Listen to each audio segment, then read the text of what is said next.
দামুড়দা এবং কারপাডাঙ্গা যেই মেন সড়কে, সেই সড়কের অবস্থা আমরা আপনাদেরকে আবারও দেখাবো আজকে। আজকের পরিস্থিতি অন্তত 20 থেকে 30 ফুট গভীরতা হয়ে গেছে।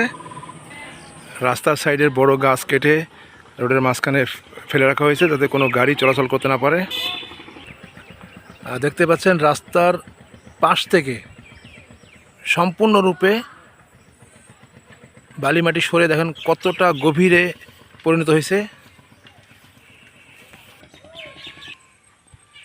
এখান থেকে যে রাস্তাটা সংযোগ হয়েছে চলাচল করার জন্য, এটাও ধসে গেছে।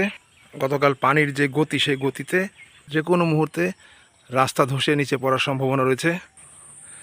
আমরা সরজমিনে এসে পরিদর্শন করতেছি। গতকালকের যে পানির ভয়াবহতা, আনুমানিক 20 থেকে 30 ফুট গভীরতা হয়ে গেছে।